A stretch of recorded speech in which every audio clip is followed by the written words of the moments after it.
And then it's recording. Cool. Just check in with your body. Just as simple as that.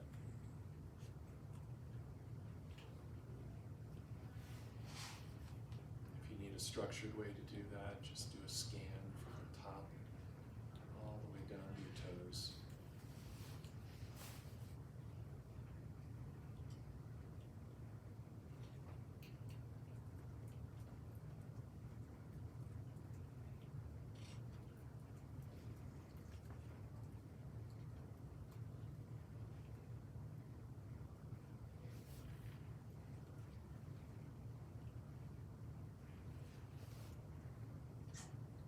Planning, reminiscing, just coming back to noticing your body's sensations.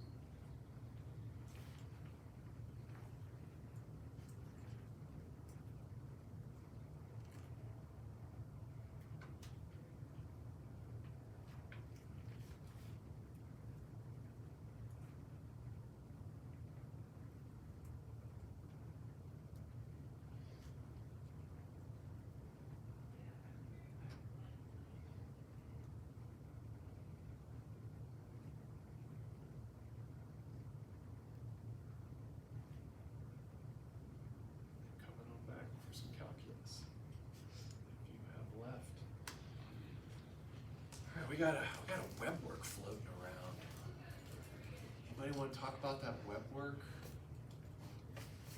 Lots of L'Hopitalline going on. L'Hopital. I was hoping maybe one of those problems we could just put in a coefficient, but there wasn't.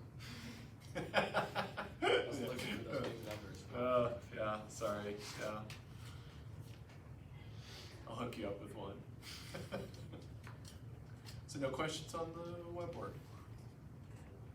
Okay, cool. Oh wait, I have one question. Sorry. It's all good. Perfect. Can we just talk about like one of them? Yeah, absolutely. Can I just give you a problem? Yes. Okay, limit as x approaches infinity of e to the x over 7 to the x. Nice.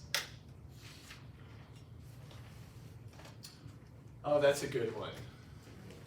That's a good one. This might elude the techniques we've talked about. So I can see why this one's causing you some consternation, Nina. So anything, when you have anything like this, a to the x, and that a is bigger than 1, the graph of that thing will look exactly like this. So both these graphs, the e to the x, the 7 to the x, look exactly like that. So we've got an infinity over infinity form.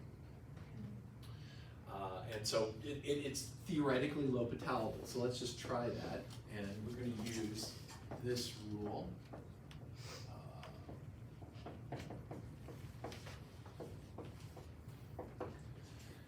And what we're going to see is that the whole thing doesn't change. And this is probably what you ended up observing. The derivative at the top is certainly just e to the x. The derivative at the bottom is going to be natural log of 7 to the x. Doesn't really seem to help, right? Because now it's essentially the same problem with just a constant in the bottom. So again, it's an infinity over infinity form. So I think that this one is going to require little outside the box thinking. And here's my tip on it. So let's just make a little note. Note, can't L'Hopital our way to freedom here.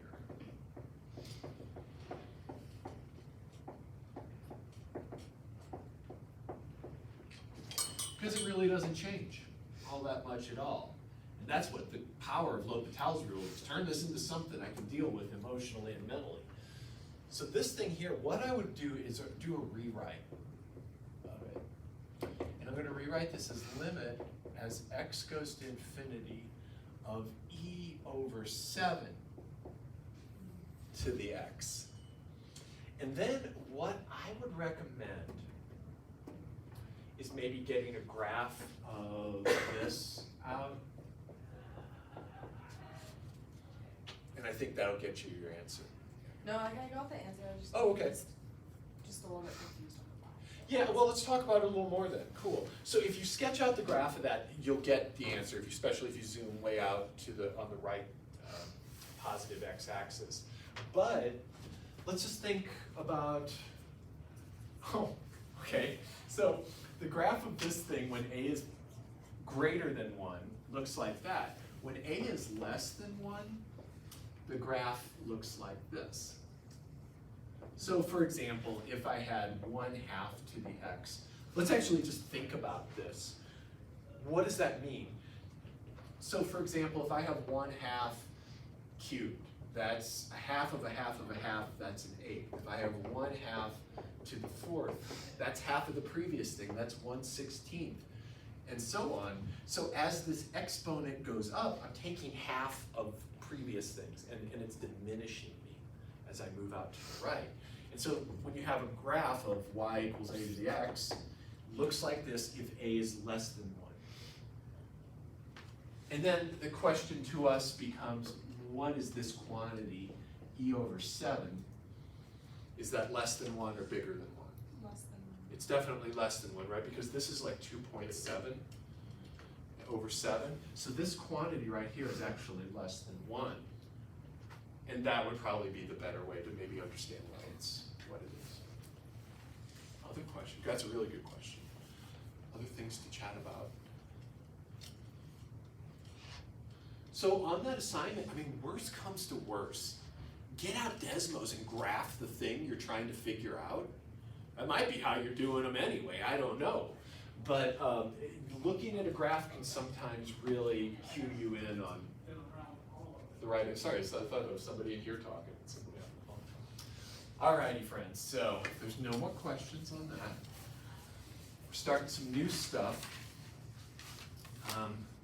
Probably next week I will give you it'll be a take-home exam for exam 3. It's just going to be a problem set, essentially. It's going to be some web work and then a single problem that'll be kind of like the stuff we do today for you to write up really nicely and then hand in. So let's talk about it. We're moving, as I said, into applications, but today we're going to talk about a technique that's useful for applications, and it's why calculus was built. So we're going to talk about optimization. Literally, the reason calculus exists is to do the thing we're going to do today and Wednesday and for a while here. So we need a little bit of terminology here. Let's take a look at a graph. So you might want to try to draw this graph about like I'm drawing it. Do your best. We're going to have this graph coming up. That's not necessarily an asymptote, but we've got a little hump right at A, and then it comes down, and we've got a trough right at B. And then this is going to come up to a sharp point. That's called a cusp, where it's a peak, but it's a sharp peak as opposed to that soft peak there. And then it comes down, goes up, not quite as high as that peak, and then it comes down. So it almost looks like a brace, like the grouping mechanism on its side.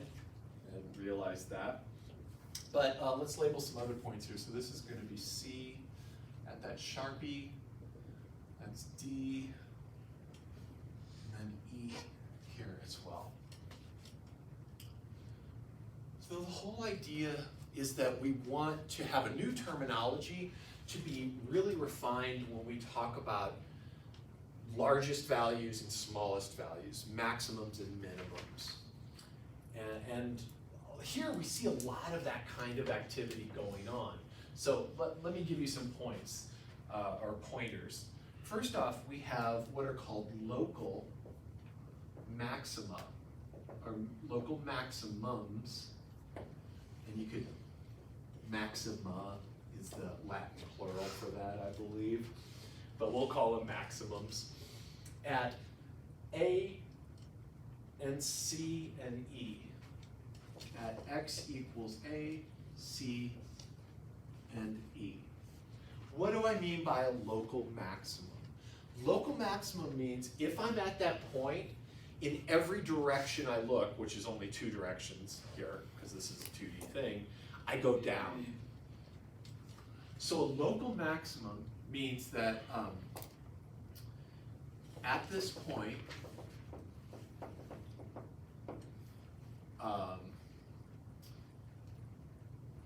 nearby, every other value is lower.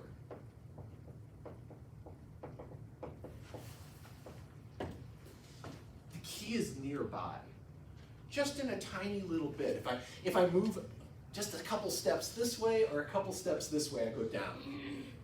So this happens all the time when you're hiking, right? You get to some peak and maybe you get excited. You think you're at the top of the mountain. You ever had the false peak nightmare? You're going up on like a 13 or 14er and you come up and you're like, that's it. There's the scree. We are there. And you get up to the top and you realize, oh shit, no. It goes up a lot more after this. A little bump for a local maximum. The points x equals b and x equals d, that's not a great job on that. But these 2 points are local minimums. So we have local minimum, minima, at x equals b and x equals d. And again, this is the same companion, or the counterside to, counterside, I don't know what I mean by that, but this is the minimum version, that if I'm at this point and I move a little bit left or right, and I'm not saying those in the right direction that I'm writing them, but if I move a little bit to either side, I go up. It's all about small motions, left or right. Do those terms make sense intuitively? Is that sounding okay? All right, cool. So we have local minimums, local maximums. Together, these are called local extrema.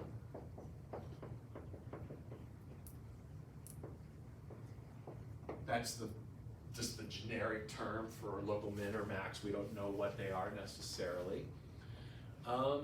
We do have a winner out of all the high spots here. So at x equals a, that is clearly the tallest this function gets. So that is called an absolute maximum or a global maximum. So we have a global or absolute max at x equals a. And we have no global minimum at all. This function seems to indicate that it never bottoms out anywhere. So we have no global or absolute. You can use those terms interchangeably. Absolute minimum.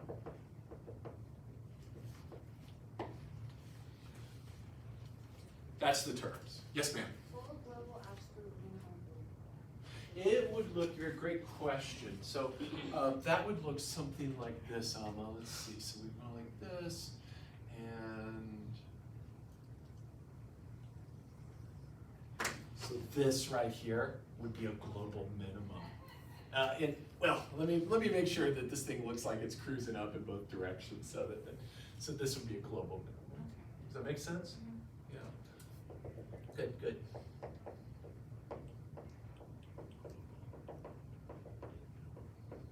So our goal is to use the tools of calculus to take an expression, not knowing its graph, having no idea what the picture is for y equals f of x, using derivatives to find and classify all extrema. So let's put that up. This is our goal. Use derivatives to find and classify all extrema. Maybe a little bit of intuition as well comes into this, and maybe we'll get a picture out sometimes, and that always can help reinforce your conclusions. So we got a step-by-step plan for how we're going to do this. Plan.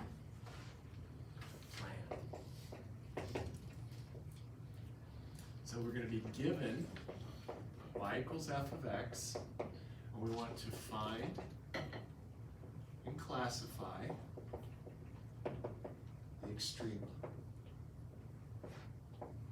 Notice that there's no restriction on the input x. Right now, I'm just saying, here's the function, find the top, find the bottom, find little bumps here and there. No restriction on x at this point. So no, that'll come on Wednesday.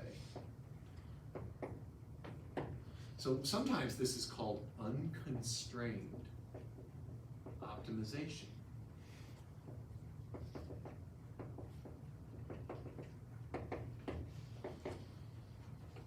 We will constrain things in a little bit. And then if you ever go take Calc 3, there's some really cool things you can do with constrained optimization. Way beyond what we have to do in here. So step 1 is find your derivative. Like that should be what you're doing in here anyway. You just wake up, you roll out of bed, you start taking derivatives, right? Like that's like if you're not taking a derivative in here, I don't know what you've been doing, because that's all we do in here. So find f prime, partial credit. I took the derivative, yay. Step 2, find all critical values. And let's talk about that. There's 2 ways this can go down. So all critical values, i.e., where f prime of x equals 0, and where f prime of x does not exist. It's not going to exist because we're dividing by 0. Because we have division by 0. Each of these is a very particular appearance in the graph. So if the derivative is equal to 0, that means the tangent line is horizontal. So for this first step here, this is going to locate possible places, not always exactly the place, but possible locations where I have a bump, and then the slope is equal to 0, or a trough, and the slope is equal to 0, max or a min.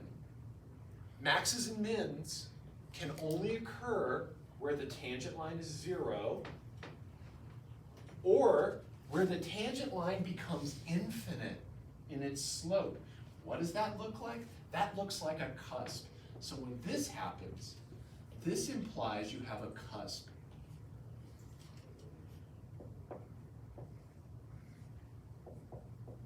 When you think about it, what is your tangent line doing here? Think about the slope. It's becoming infinite. You're dividing by 0. Slope, it's a vertical tangent, so you can think of that, vertical or undefined tangent. Think about how many tangents you could have on a cusp. On a round thing, on a smooth thing, it's all well defined, but look at that. There's a tangent, there's one. See that? All those are tangents. So there's not a unique tangent when you have a cusp, but there still can be maxes and mins. All right, so find your derivative, find the critical values. So how do we do that? Let's talk about the algorithm for this. Let's say, suppose, I don't know where that went. Ooh, bond projector. Yeah, it's sticking up. Landed pretty cool. Suppose that f prime of x looks like this. It's a fraction. Something over something else. It might not be a fraction, in which case this is just like 1 or something like that. Suppose it looks like that. So f prime of x equals 0 when the top equals 0. And f prime of x is undefined when the bottom equals 0. Either way, I've got two somethings equal to 0 that I'd have to deal with. If f prime of x is just no fraction here, then we just set it equal to 0.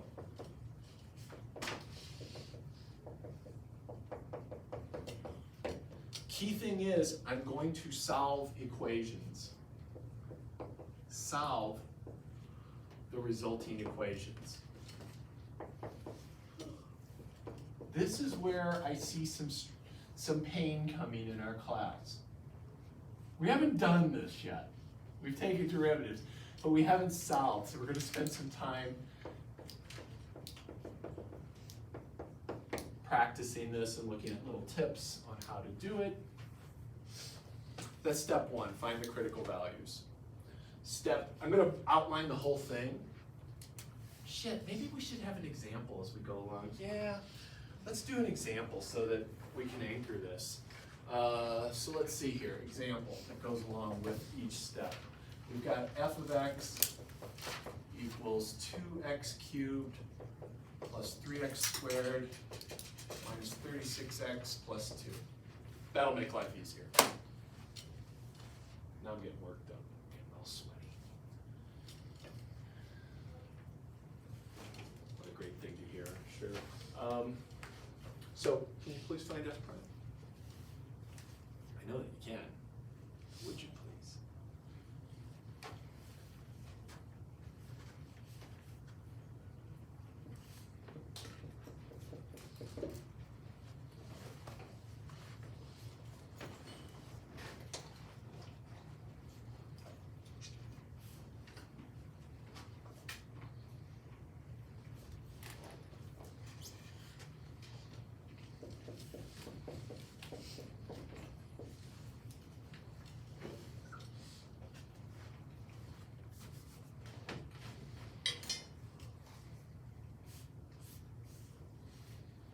Hopefully that didn't take, hopefully we're all good on that. It's all power rule, okay, right?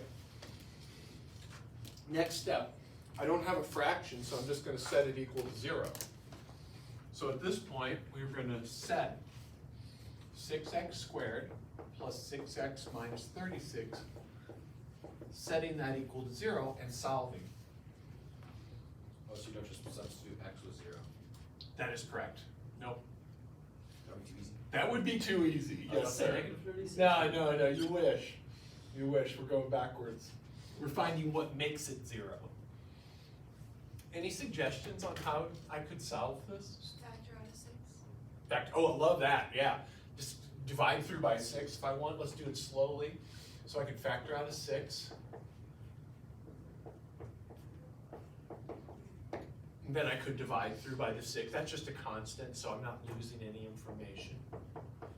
The only way that product could equal 0 is if this piece equals 0, so that's all good. Now what? We can factor, yeah. So let's talk about how to do this. I need two numbers that multiply to -6 and add up to 1. -2 and 3.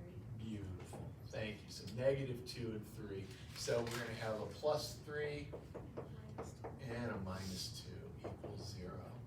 Beautiful. So now I've got a product. You can't solve anything unless you have a product equal to 0. So the only way this can equal 0 is that either this is 0 or this is 0. If you've got a bunch of things multiplied together and the end result is 0, one of them has to be 0. So this gives me x minus 2 equals 0, or x plus 3 equals 0, and now x equals 2, or x equals -3. Beautiful. What's another way to solve that? If, say, you couldn't factor it, you didn't quite know. Quadratic formula. Let's reminisce. about the quadratic, yes, yes, the quadratic formula. So let's say you didn't see that factorization because it's been a long time or just whatever reason. To solve, ax squared plus bx plus c equals 0, use x equals negative b plus or minus root b squared minus 4ac all over 2a. That can be painful, because then you gotta simplify the square roots and you gotta worry about the plus minus and all that stuff. But if you can't get this done, and sometimes like no one can get this done because it's just a really crazy equation. And it's not at all obvious. So like maybe it involves square roots of 5 or something like that. Most people don't do that well in their heads. So this is a good thing to have on your derivative sheet and have it at your ready. All right, so that takes us through step 2. These are the critical values. Step 3, classify. There's 2 ways. We're going to take 2 different approaches on this. So step 3, classify the critical values.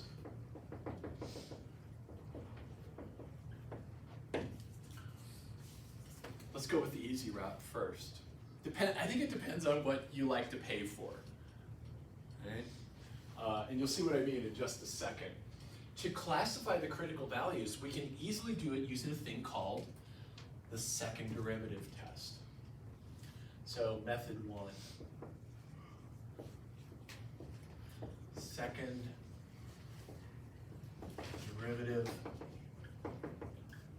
test. Part A, find the second derivative.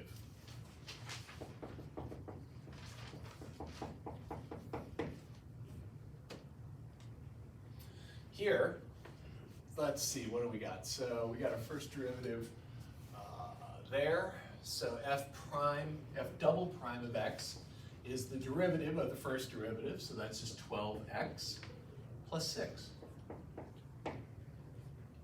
Pretty cool with that? Does that sound all right? I'm just taking the derivative of the first derivative.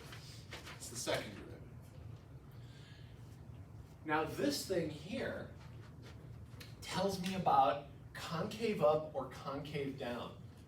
If f double prime at some value is positive,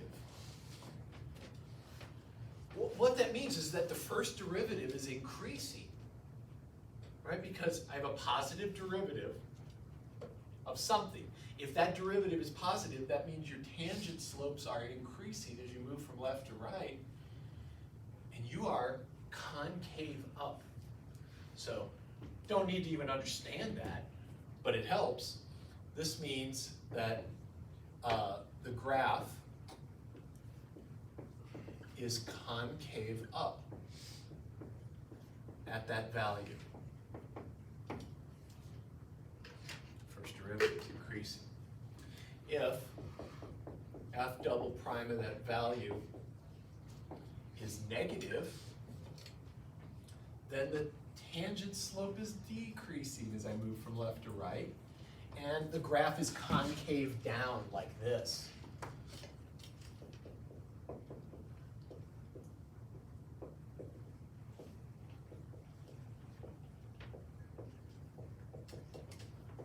And just knowing that concavity can tell me if I have a max or a min. The only place I could get a max or a min is at the critical values. If I therefore know it's concave up at that critical value, I have a minimum. If it's concave down at that value, I have a maximum. So let's write that up. Second derivative test is easy. Get that second derivative, plug, oh geez, my pens are dying. I'm gonna buy another case of them, I guess. I think Regis is gonna buy them for me.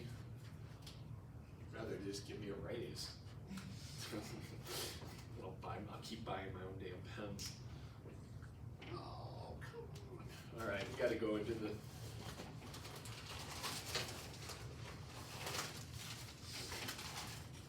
it's getting slim. All right, my pretties. There you are. Okay. So, plug or evaluate, how about that? Evaluate F double prime at each CV. Oh, this marker's so good. If F double prime of the CV is positive, then you have a local minimum. Because you concave up, local min at the CV. If F double prime of the CV is negative, then you have a local max at the CV. If F double prime of the CV is 0, we have no information. We don't know. It could be a max, it could be a min, it could actually be neither. I don't know, and I need to go to method 2. Yes, ma'am? When you say like if F double prime with that value, do you mean like you find F double prime and then plug in your critical value? Yes, exactly. I don't know if you heard what Kelly just said. She said, does this mean find F double prime and then just plug the critical value into the F double prime? And that's exactly what I mean. Okay. Do you have to Yes. do anything like setting F double prime equal to 0? We do not at this point. We will eventually, but not today. Yeah, yes, Okay. yes. Are we gonna run into any questions where it's just a constant, like it's linear, and then that would be why F double prime is equal to 0? Yeah, I mean, that could easily happen. And sometimes, sometimes you have something where the information, let me give you an example. Great questions. We'll come back. Oh shit! Hopefully someone's got that recorded. Hopefully more than one person has that recorded. Otherwise, I don't know what I'm doing here. So, for example, Alex, let's say f of x was like x to the 8th. Let's just do the process here and see what happens. So f prime, 8x7. 8x is 7. And when I set that equal to 0 to find the CVs, what is the solution? Well, divide both sides by 8? Well, I heard it out there. What was it? 0. The only thing that could work in there is x equals 0. So that's my CV. Then I go to my second derivative. Reasonable. Let's plug it in. So f double prime at 0 is 0. But the function, if I looked at it, it looks like this. Clearly a minimum there, right? So this didn't give me any information, but there is absolutely a global minimum at that point. Great question. Any other questions before we go on? So let's just classify our points now. Let me see, so this was my original f prime, I gotta get all this info back up. And you might, before you even start this process, you might want to just crank out the first 2 derivatives up front, because eventually you're going to need them anyway. So we had critical values of 2 and -3. So at x equals 2, f double prime of 2 is 12 times 2 plus 6, 30. That is positive. So we have a relative min at x equals 2. So this implies we have a local or relative min. And what you want is not just the x value, but you want the actual output as well. So we have a relative local min at x equals 2 of, you gotta go back to the original function to find out how high that point is. Imagine you're plotting the graph. That's what you wanna know. Where is that? What is that output value? So it's going to be f of 2, which is equal to 2 times 8 plus 3 times 4 minus 36 times 2 plus 2. Ah, shit. Well, 16 plus 12 minus 36. Which is 26 minus 36, so it's -10. literally just letting you do this. I've become incredibly lazy, and now I'm just like getting I'll back just- ride. Carry me. That negative 36 times 2. Yes. So, go to that first. Let's see. Let's start So we right. got 28 minus 36 times. 102. One, That's No. it. can't be positive 102. It's negative 42. Oh, that's it. There's, okay. That at least sounds reasonable. I'll buy that. That's good. It's some shit that's negative. Negative 42. Negative 42. Huzzah. We got it. So check out how I reported this. Local min at of. You want input and output values to report this completely. And then let's go to the next one, which was, where was it? Was it -3? Thank you. So at x equals -3, f double prime of -3 equals. Be so careful. I've seen so many issues with people squaring negatives improperly. So use parentheses to be on the safe side. This one's not going to hurt us too bad. So that's -36 plus 6, that's -30, that is negative. That means I'm concave down, and I have a local maximum. So this implies a local max at x equals -3 of, now I gotta go plug that in. Let's see if we can get this done. Whoever can get this done fastest wins a smile from my heart. That ought to motivate. If nothing else motivates you, how could that not motivate you?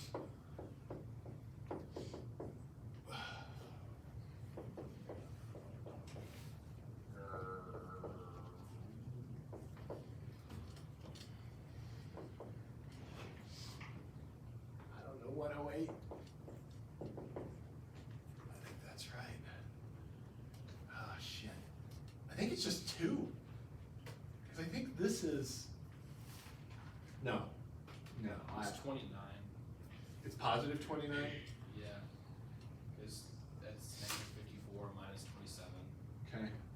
And that's negative 81 plus 108 is 27 plus 2 is 29. Thanks, I'll buy that. Nobody's Use a arguing. calculator, I didn't. That's cool, yeah, thanks calculator, you did a great job. There we go. I'm getting double nods, triple nods, this is fantastic. Doesn't really matter a whole lot, we're not, doing brain surgery based off these numbers, thank God. So, that's it. So I don't even know, I don't even know what the graph of that thing looks like, but I can make a quick little picture just based off this information. I'll show you how we could do this. So we have,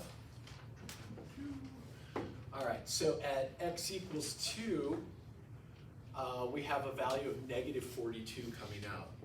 So I know that, and I would not like do my units 1, 2, 3. I'm going to totally cheese out and say here's negative 42. And at 2, so I've got 2 negative 42 on that graph. And then I also have negative 3 positive 29, which is, it's a little more than half that. So let's say there's 29 right there. So there's negative 3, 29. And the graph must look a little like that there and a little like that there. And I don't know anything else. That is all I know. I don't really even know if I have a global max or a min at this point. I'd have to think about, could the output get bigger? And check this thing out. Here's the original function. This is the dominant term here. So when x gets really big and positive, the rest of this stuff doesn't matter. So as x goes out this way, f of x goes up. And so I know that eventually this thing is going to come up somehow. I don't know when, but it never ends. And then when x goes to negative infinity, think about negative 1,000 for x. This is a super big magnitude negative term. these matter less. So eventually this thing would go down like that, and then I could, if I wanted, find exactly where it crossed the axes in there. I don't know exactly.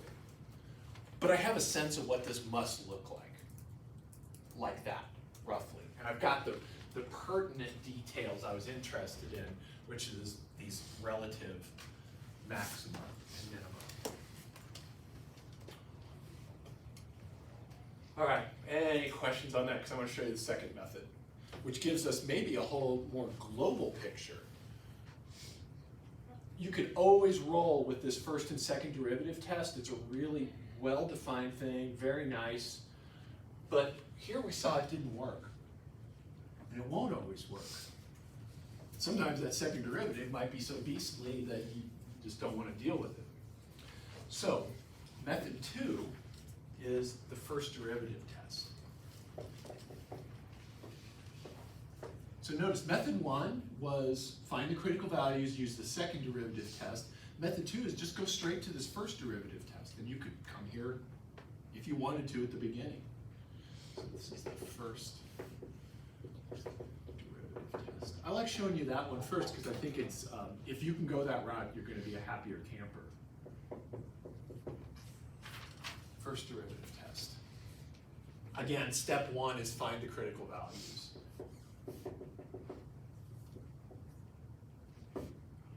Find the critical value. You've already done that if you've gotten to this point. Step 2 is mark them on a number line. Mark the CVs on a number line. And so let's actually do our previous problem. Let's see, our critical values were at 2 and at negative 3. Just mark those off.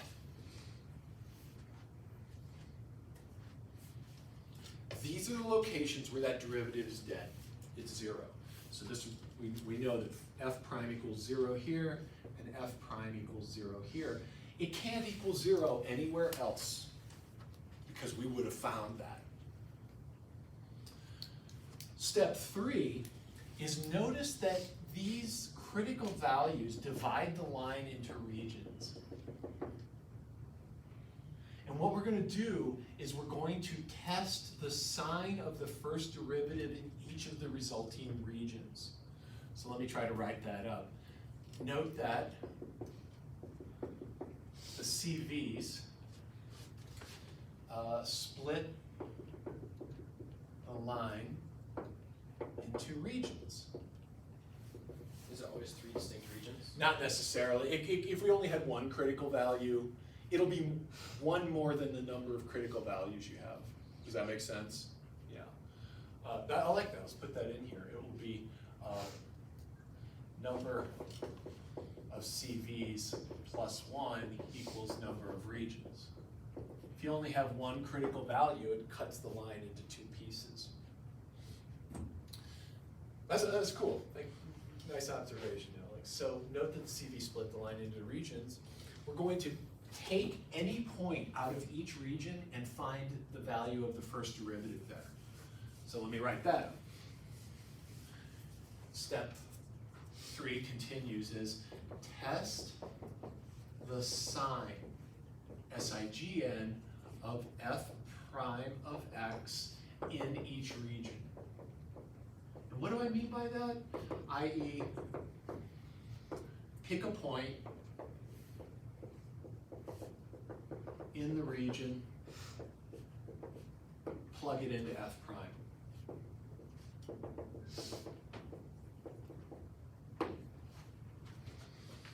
Here's where you can pick wisely, or you can pick poorly and make your life miserable. Look for low-hanging fruit, look for easy things. Like 0. Yeah, exactly. 0. Always the lowest of the hangings of the fruits that hang from things. Yes, sir? I was just going to say like 1 and 3 and negative 4. Yeah, beautiful. All those are great ones. And I'm going to show you actually a way to make life even a little bit easier, but those are all exactly great values, Alex. They're nice and simple, but let's come over here. Let's see, what was f prime of x? It was 6x squared Is that right? Yeah. Okay, cool. I'm gonna factor this if possible. So I'm gonna factor it.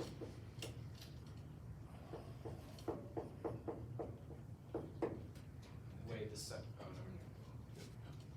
Is that okay? no, yeah, that's. Just factor, and this 6 won't matter, because all we're gonna be worried about is the sign, so this won't affect it. But if you can factor it, it'll make life so much easier for plugging and chugging.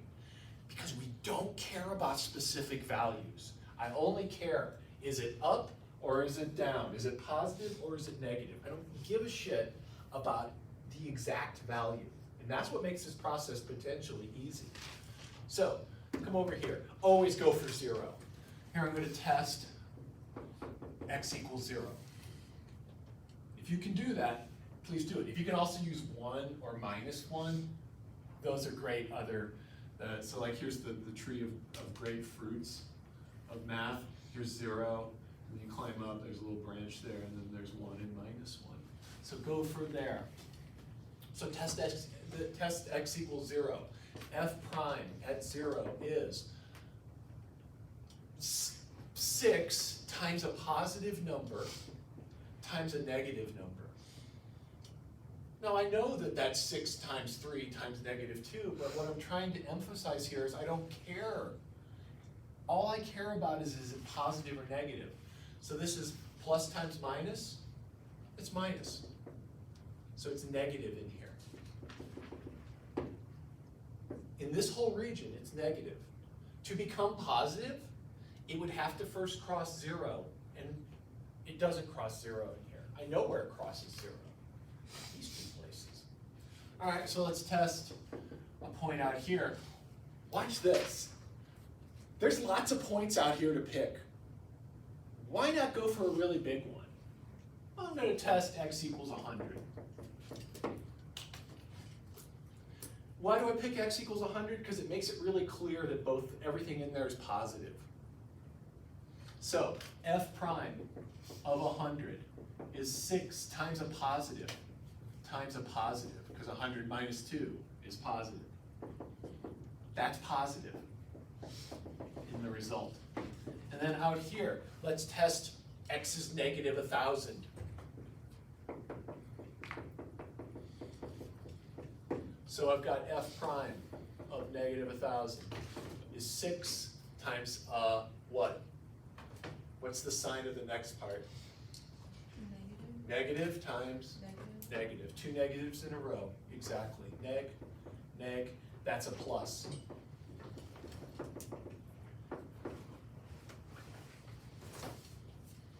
So that's step 3. Step 4 is now use the fact that a positive derivative means increasing and a negative derivative means decreasing, and draw a little picture. So step 4 is really the classification step, if we want. Classify. F is increasing where f prime is positive, and f is decreasing where f prime is negative. So I come over here, my little chart, and here I see I'm positive, so I'm going up. Here I'm negative, so I'm going down. Here I'm positive, so I'm going up. And I haven't even touched second derivative, and I know exactly that that's a local max and that's a local min. It has to be. So from this picture alone, the first derivative test, you can go look at it. It's like a lot of words. Draw this and look at the result. Local max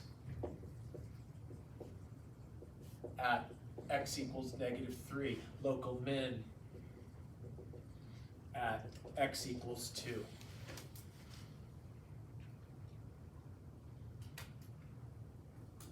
On Wednesday, we will incorporate this and the second derivative test together, but not today. Right now, you know everything you need to know to optimize an unconstrained function, so let's practice. I don't know why I'm gonna show you this, but check out these socks. Check these out, look, they're different too. I've gotten like addicted to these waterproof socks. They're freaking awesome. They have like little bags inside of them or something. You just walk around your house, you step in dog urine, step in whatever, everything's fine. You should wash them after that, but. Doesn't it make your feet sweaty then? No, it doesn't, surprisingly. But they're completely Cozy. sealed. They're completely sealed, but they're somewhat breathable still. What are they made of? I don't know, it's a good question. Joy, pure joy. They make me feel good and safe.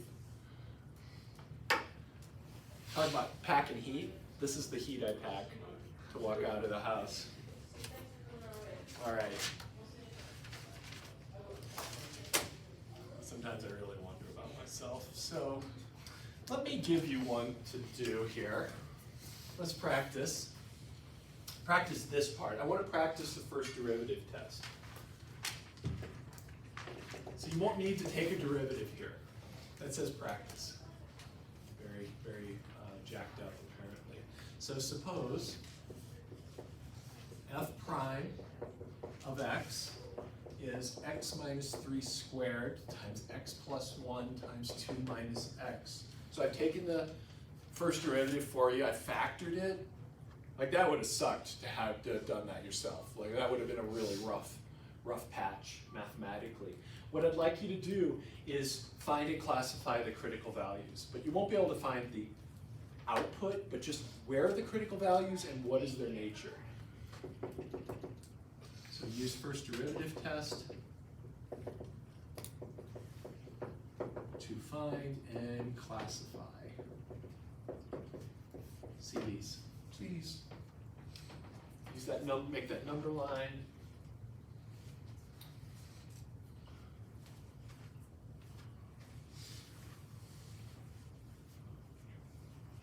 And we'll probably call it a day after that.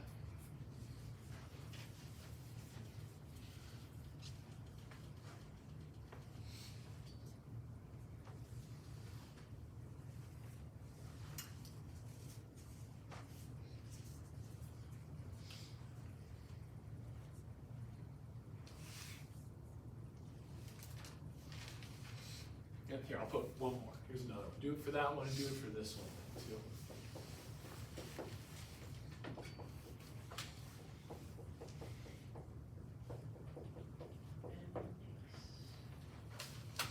That one's a little trickier, deliberately so.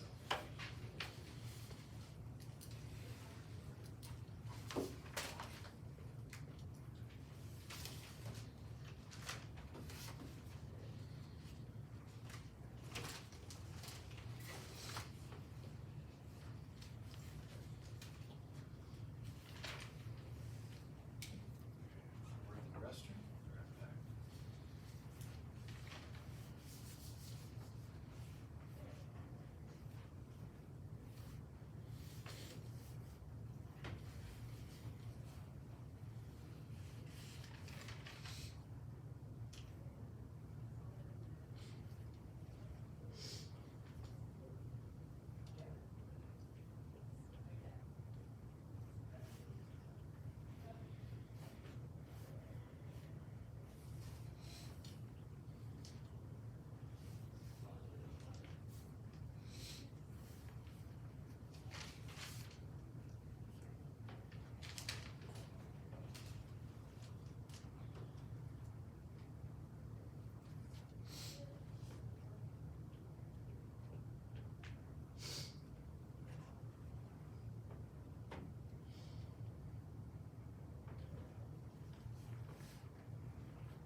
people still thinking this is good? I did good.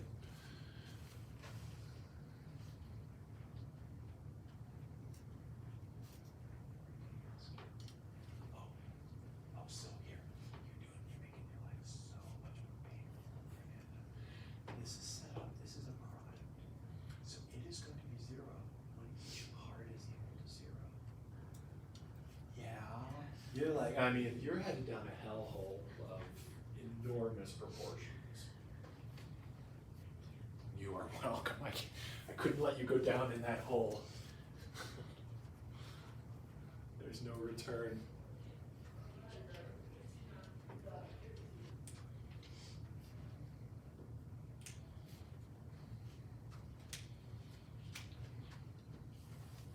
Just an observation, in case you are climbing down into a deep pit in the earth. This is equal to 0 when each part is equal to 0. That's the only way this could be 0. If I've got a big old string of things multiplied together and they equal 0, that makes my life so good because I break it into smaller problems.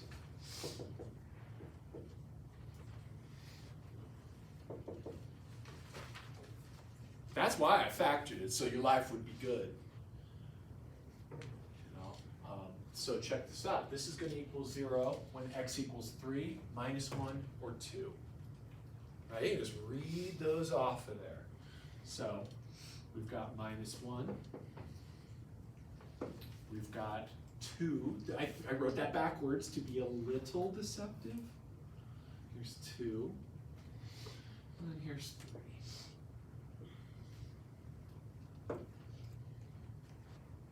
Is there any questions on that?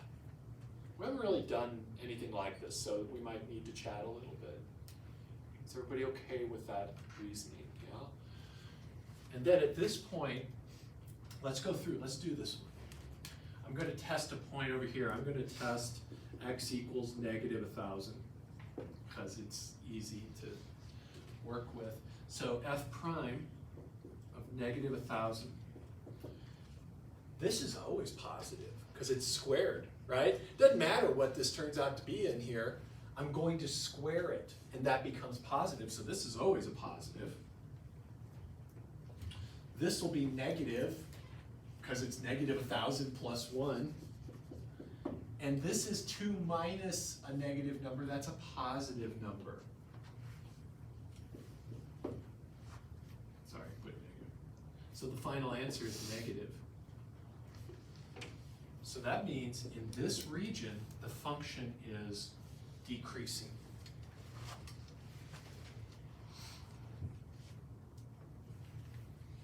Can I help anybody with that? Is there any? No? Okay. All right, let's do. Yeah. So where's the low-hanging fruit? 0. Thank you, 0. Yes, you are so beautiful, 0. What a great number. So here I'm going to test x equals 0 because I can. So f prime at 0 is positive, always positive, positive, positive. That ship's positive. It means the function's increasing in this window. I don't know how. This sketch down here is rough. I have no idea how steep it is or anything like that. All I care about is there a peak like this or a peak like this? And that's what I'm looking for.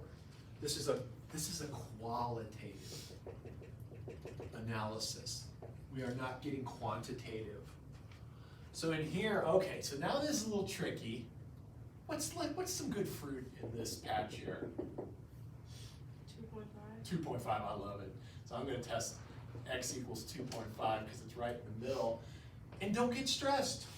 You're like, oh great, now I got to square fractions and shit? No, you don't. You don't even have to do any computations besides know what numbers are bigger than this and smaller than this. And we've all got that. So f prime of 2.5 is equal to a positive thing because that first part is always positive, times a positive thing, times 2 minus 2.5, that's negative. So this is negative. So the function is decreasing in here. And then finally, just test, you know, I don't have to get too crazy. Hell, I'll just grab 4, it's nice out here. Could have used 10,000, but got a positive, 2 minus 4 is negative. So this is negative. Oh no, it keeps decreasing. There's no maximum in here.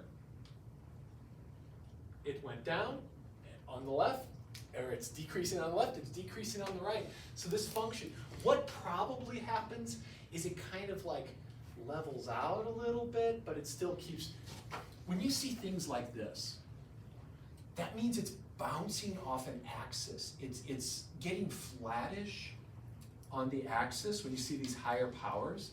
So this thing probably, if you're concerned about it, probably looks like this.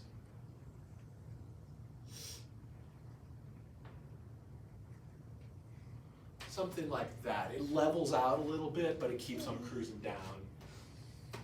Let's do this one real fast.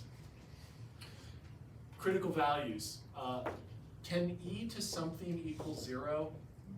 It sure cannot. This can never be 0. This can only be positive. So this is always greater than 0. That was a little, I was trying to trick you just a little bit here. So my CVs are going to be at 4 minus x equals 0, which just means x equals 4, or x equals 2, or negative 2, thank you, yes. Sketch it out. This doesn't do anything for CVs. So we've got negative 2, we've got 4. When x is negative 10, the e part's always positive. 4 minus negative 10, positive. Negative 10 plus 2, negative. So this is negative, decreasing. In here, I'm going to test my beloved 0. You love it so much, why don't you test it? Well, I will. So positive, positive, positive, increasing. Let's try 5. Positive, negative, positive, negative. Boop. Local min at x equals negative 2, local max at x equals 4. Yes, ma'am? What if it's, instead of E, what if it was Ellen? Would we want... Ooh, that would make it, I'm sorry, I didn't... No, you're good at, oh, you're like, I'm so sorry I asked that, because he looks excited, because I am. That would be a whole different ball of wax. So, but I will say something more general. This could be any number. If there's just some number here, a constant to a power, to a variable, like this, Alma, that's always going to be positive. But natural log, and we'll do this next week. You've got me really excited about that. I'm so sorry. Looks like this. And so it can be positive or negative depending on where x is.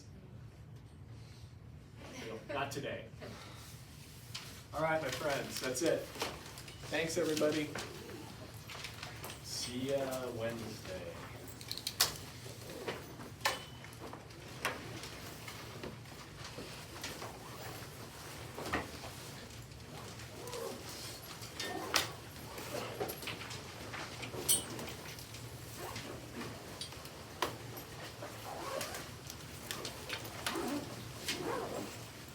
Figure out how come, were you absent the day I gave these back, or why did I Yeah, give? that was Oh. the day I was sick. Oh, okay. So I did, thank you. Thank you. Thanks, bye. Did you, I should have probably sent you a scan of this, I think you're